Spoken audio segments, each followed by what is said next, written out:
Hello, dear friends. This topic came me by chance, although I don't believe in coincidences. Opinion piece. Wisdom of the Dead Sea. Controversy over the manuscripts.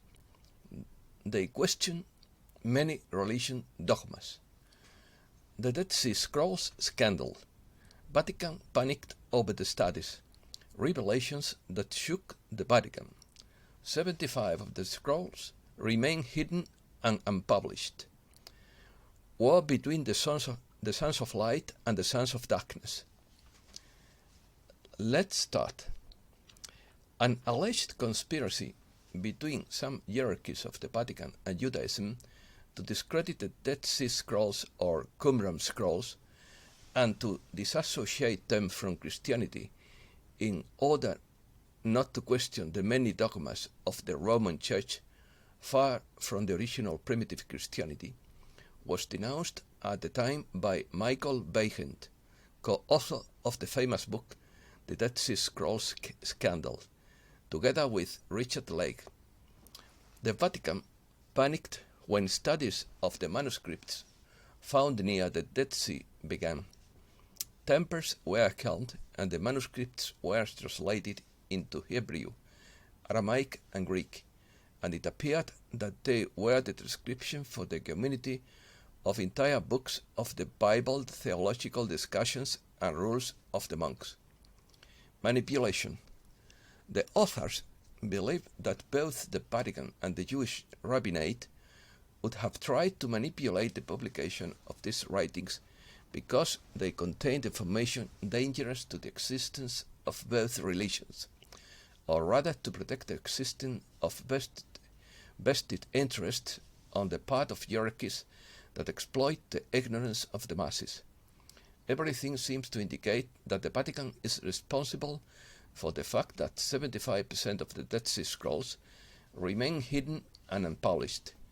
In their opinion, the texts contained in these manuscripts correspond to the Christian era, since it cannot be understood that they mention an invasion that could only be the Roman invasion of the year 66 by General Tito, and they offer a vision of the time of Jesus that does not correspond to the ecclesiastical dogmas. The Dead Sea Scrolls, dating back almost 2,000 years ago, are among the best preserved documents ever found. They are considered by experts to be one of the greatest achievements of modern archaeology.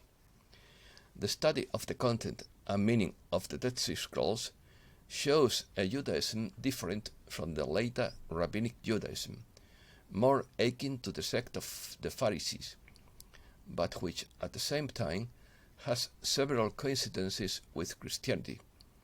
Since the manuscripts are contemporary to Jesus of Nazareth and his first disciples, the study of these manuscripts is very useful to understand the birth of Christianity within Judaism.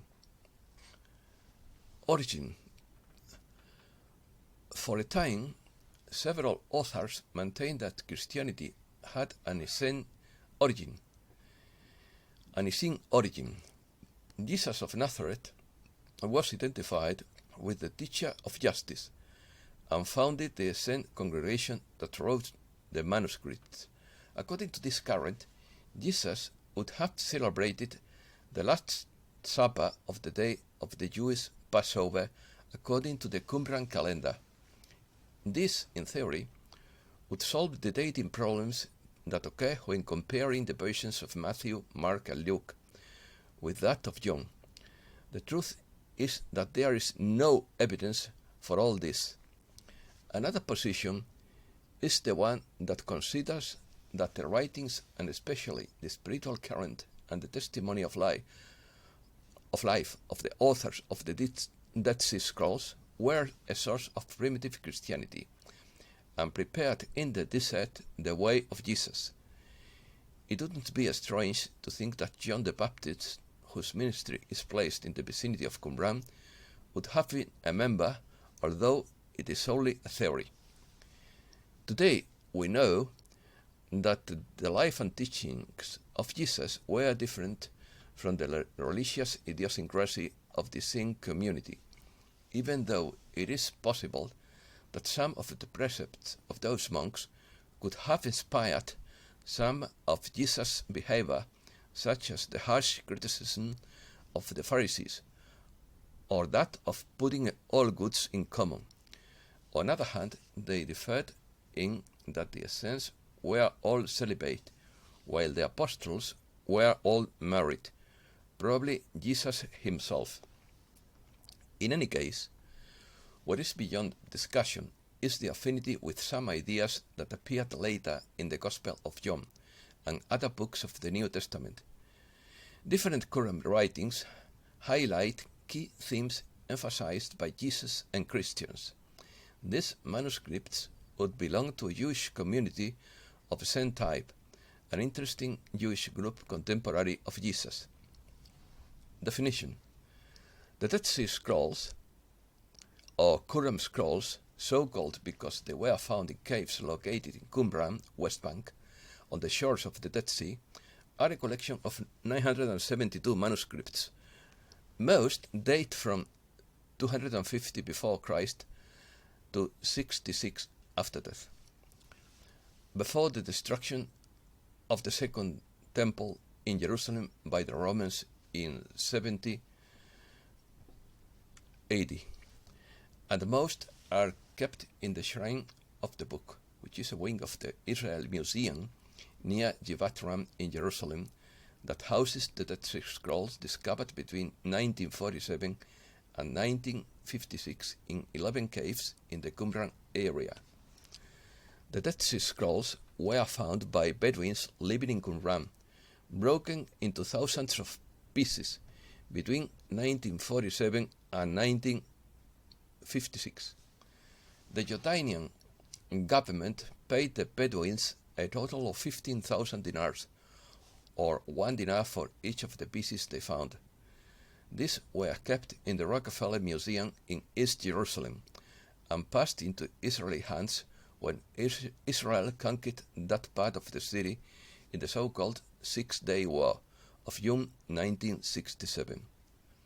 The government of Israel made several series of photographs of the manuscripts in case Jerusalem should be victim of a natural or military catastrophe. These reproductions are kept under extraordinary security measures in various undisclosed nations. The manuscripts are almost entirely in Hebrew and Aramaic, with only a few copies in Greek. The first 7 manuscripts were discovered accidentally by Bedouin shepherds in late 1946 in a cave near the ruins of Qumran on the northwestern shore of the Dead Sea. Subsequently, until 1956, manuscripts were found in a total of 11 caves in the same region. Some of these manuscripts constitute the oldest testimony of the biblical text found to date. Approximately 200 copies, most of them very fragmentary, of all the books of the Hebrew Bible have been discovered, with the exception of the book of Esther, although fragments of Nehemiah, which in the Hebrew Bible is part of the book of Ezra, have not been found either. A complete copy of the book of Isaiah has been found. Another part of the manuscripts are books not included in the canon of the Tanakh, commentaries, calendars, prayers, and rules of Jewish religious community that most experts identified with the sins.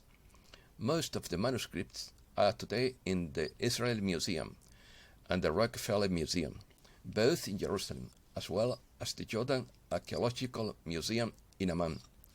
A few others are in the Bibliothèque Nationale de France in Paris, or in private hands, such as the Schoyen collection in Norway. As for their format, the vast majority are scrolls, although there is some papyrus and even copper scroll. They are bound as scrolls, the usual Jewish way of biting, and known as codices. Because of the 11 caves in which they were found, the naming of each fragment was done by first indicating the number of the cave which it was found, followed by the letter Q. Essenians. The Essenes practiced a community of goods. Their customs were dominated by great simplicity and humility, and it is thought that the baptismal practice and the so-called repentance introduced by John the Baptist may have been the result of the contact he had with the well of that ancient Jewish order. The Qumran community was a monastic group that split from the Essenes. It was more radical than the Essenes and isolated itself to live in the desert by the Dead Sea. Its members believed in the existence of spirits and demons, a belief that is also alluded in the New Testament. The worldview of the Qumran community can be described as dualistic monotheism, since they believed that above all things there is a creator God, but below him there is a war between the sons of the light and the sons of the darkness. According to them, the prince of darkness and the angels of evil act in the service of Satan, and at the head of those who incarnate the good is the Prince of Light, who, it seems, would be no other than the Archangel Michael. The members of that community believed that the humankind is destined from before birth to belong to one of the two groups, and they themselves considered themselves God's chosen ones, who had the privilege of incarnating the good. In one of the manuscripts, there is an allusion to the way of driving away or exorcising demons. In others, Abraham is attributed the ability to do so by placing his hands on the head of the possessed. Also, in the New Testament, it is said that Jesus placed his hands on the head to cure, drive away or exorcise demons. But this type of practice was never recognized by the official religion. And that's all for today. Thanks a lot, dear friends.